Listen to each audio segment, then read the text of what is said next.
Quelqu'un disait que dans la lutte pour le progrès, l'homme est placé entre le conscient et l'inconscient, l'un limitant l'autre, l'un doté d'une puissance inversement proportionnelle à celle de l'autre. Et la même personne disait que l'ennemi de la révolution, c'est la confusion. Mesdames et messieurs, Monsieur Brice Clotaire Oligui Nguema, le président de la République de Gabon, oui, le militaire qui a alors délogé Monsieur Ali Bongo, le fils de Oumar Bongo, le fils héritier d'Oumar Bongo, et qui s'est autoproclamé président de Gabon. Coup d'État. Mesdames et messieurs, depuis le début, nous étions sceptiques par rapport au comportement, à la vision et le mode d'administration que ce monsieur avait pour le Gabon. Mais par fini, avec le recul, nous avons compris qu'en réalité, c'était un coup d'État de façade. C'était un coup d'État orchestré par la présidence et leurs alliés. Monsieur Brice Clotaire Oligui Nguema a été reçu par Monsieur Emmanuel Macron. Oui, un putschiste, comme ils aiment dire souvent au sujet d'Assimi Goïta, d'Ibrahima Traoré et du général Abdourahmane Tiani. Ils les appellent tous des putschistes, n'est-ce pas? Mais parmi les putschistes, il y a des putschistes. D'accord? Monsieur Brice, il est du bon côté. Du côté de la France. Du côté de l'Occident. Il est l'allié des Occidentaux. Et il se plaît dans ça. Sauf que il y a une très bonne moitié de la population gabonaise qui est déçue du comportement de M. Oligui. Parce que croyez-moi, Oligui ne défend pas les intérêts du Gabon. Il n'est pas venu pour défendre les intérêts du Gabon. Et d'ailleurs, il n'est pas venu de lui-même. Il a été choisi et imposé. Et on l'entretient pour ça. C'est comme M. Mahamad Itno Déby au Tchad. Lui d'ailleurs, il a organisé son élection. Il est maintenant président. Et c'est passé comme une lettre dans une boîte à lettres. Personne n'en parle. C'est pas un scandale. Même pas les États-Unis, personne n'en parle. Bouche bée. Bouche bée. Et on passe à autre chose. Oligui Nguema, on a déroulé le tapis rouge, il a été reçu, il a reçu les conseils, et puis c'est un fanfare. Le président de Gabon, il est à Paris, à l'Élysée, il a rencontré le président de la République française, il y a eu de l'entretien. Mesdames et messieurs, il faut pas qu'on se leurre au sujet de ce monsieur. Ce monsieur est un pion de l'Occident au Gabon. Mais je suis sûr de quelque chose. Le Gabon ne va pas rester comme ça. Oui. Le Gabon va se réveiller avec un véritable fils du Gabon à la tête du Gabon, qui va alors se battre pour l'indépendance, la souveraineté et l'intégrité du Gabon, qui va se battre pour l'intérêt supérieur du Gabon et qui va demander de l'assistance à qui que ce soit, mesdames et messieurs. Le Gabon est l'un des pays de l'Afrique centrale les plus riches. Le pétrole, mesdames et messieurs. La terre gabonaise, elle est immensement riche. Entre le Gabon et la France, qui a besoin de qui? Est-ce que le Gabon a besoin de la France? Ou est-ce que c'est la France qui a besoin du Gabon? sans trop réfléchir, c'est la France qui a besoin du Gabon. Ce n'est pas le Gabon qui a besoin de la France. Vous comprenez? Mais tout cela dépend de quoi? Tout cela dépend de la vision du chef de l'État gabonais.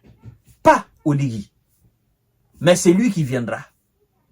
C'est lui qui viendra et qui va faire en sorte que les Gabonais soient fiers de leur État. C'est lui qui viendra et qui fera en sorte que le Gabon ne soit plus une colonie de qui que ce soit. Le Gabon ne soit plus une préfecture, encore moins une sous-préfecture de qui que ce soit. Le Gabon soit tout simplement aux Gabonais et Gabonaises. Que le Gabon ne reçoive plus d'injonctions de qui que ce soit. Et que tout ce qui est force étrangère sur le sol gabonais dégage. Que le Gabon reste aux Gabonais. Vous savez pourquoi on fait la guerre au Mali, au Burkina, au Niger?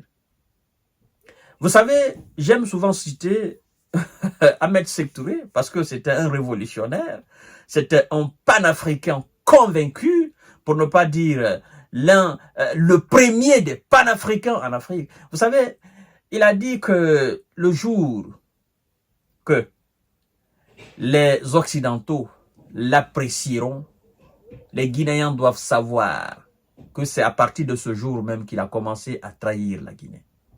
Il dit, mais par contre, en tant que l'Occident continuera à le vilipender, à le considérer comme un tyran, à le considérer comme un dictateur, à le considérer, à le traiter de toute étiquette, à lui coller tous les sales noms du monde entier, il dit, c'est qu'il est toujours bon pour son pays. Aujourd'hui, à l'image d'Ahmed Sékou Touré, à l'image de Thomas Sankara, à l'image de tous les fils dignes de l'Afrique qui se sont réveillés, qui se sont mis sur les deux pieds et qui ont pris comme décision de rendre l'Afrique aux Africains, Assimi Goïta, Ibrahima Traoré, Abdourahmane Tiani sont aujourd'hui vilipendés, à l'image de leur père. Ils sont aujourd'hui traités de toutes les étiquettes par les mêmes Occidentaux, parce que tout simplement, ils défendent tout simplement leur intérêt. Je comprends la France. Emmanuel Macron a dit que la France ne vient pas en Afrique. La France ne part pas ailleurs dans le monde entier pour défendre les intérêts de qui que ce soit. La France vient en Afrique et va dans le monde entier pour défendre ses intérêts. La question est de savoir, Brice Oligui Nguema est-il défenseur des intérêts gabonais ou est-il défenseur des intérêts de l'Élysée? La réponse, elle est simple. Brice Oligui Nguema, il a été préparé. Oui, il a été conçu. Oui, il est le fruit de ceux qui veulent qu'ils défendent leurs intérêts au Gabon. Donc, il n'est pas là pour défendre les intérêts du Gabon. Il est là non seulement, en premier lieu, pour défendre les intérêts de son maître, de ses maîtres, mais aussi pour se maintenir au pouvoir et, naturellement, pour son profit personnel. Son fauteuil présidentiel personnel. Oligui Nguema n'est pas là pour les Gabonais. Ça, il faut que tout le monde comprenne cela. Et d'ailleurs, là-dessus, vous devez savoir qu'en réalité, il n'y a pas grande différence entre Oligui Nguema et Ali Bongo. C'est la même lignée. Oui. Ali a commencé au dernier moment de son mandat à tenir certains propos et avoir une certaine position qui a certainement déplu à ses maîtres. Sinon, au début, Ali, il était, comme son père, dans le giron de l'Hexagone. Et Oligui est dans la même ligne. Nous avons la preuve. Nous étions sceptiques, nous les panafricains. Nous savions déjà, mais nous voulions la preuve. Nous voulions que lui-même nous mette la preuve sur la table, afin que nous l'exposons devant le monde entier. Et c'est ce qu'il vient de faire. Alors, mesdames et messieurs, est-ce que ceux qui parlent aux Maliens avec un certain ton ont le droit de parler? Non. Parce que le 2 poids 2 mesures est là. Ce jeu de duperie est déjà là. On reçoit un putschiste et on continue à vilipender les autres. Parce que ces autres-là, on les considère comme les récalcitrants. Non, Ils sont juste là pour défendre leurs intérêts. Mesdames et messieurs, je crois que je ne vais même pas m'attarder sur le sujet. Vous avez déjà compris la position de monsieur le général Oligui Nguema. Donc, l'avenir des Gabonais se trouve dans la main des Gabonais. On attend le fils digne du Gabon qui viendra libérer le Gabon, certainement, avec d'autres fils dignes. Mais je ne crois pas que ce soit ce monsieur-là. Parce que, au lieu de suivre la voie de ceux qui sont en train de se battre pour la libération de l'Afrique, lui, il a décidé de suivre la voie des traites. Eh bien, les traites, ils partent toujours mal.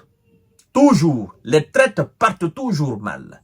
Oui, parce que la jeunesse gabonaise ne veut pas être dans une situation où elle aura la tête basse devant les autres jeunesses africaines. Et j'en suis sûr que la jeunesse gabonaise ne partage pas les positions de Brice Oligui Nguema. La jeunesse gabonaise veut une révolution, n'est-ce pas, de l'administration gabonaise et du mode de gestion, n'est-ce pas, au Gabon. Oui, la jeunesse gabonaise est en train aujourd'hui de tenir ce discours de « nous défendons les intérêts du Gabon, nous ne voulons plus recevoir d'injonctions de qui que ce soit ». Voilà. Mais contrairement à la jeunesse, Oligui Nguema a décidé de choisir le chemin des traites. Merci beaucoup, mesdames et messieurs. Continuez à vous abonner sur cette page. Abonnez-vous aussi sur ma chaîne YouTube. Partagez la vidéo dans tous les groupes possibles et activez la cloche de notification pour ne plus rater mes vidéos. Merci infiniment. À bas les traites de la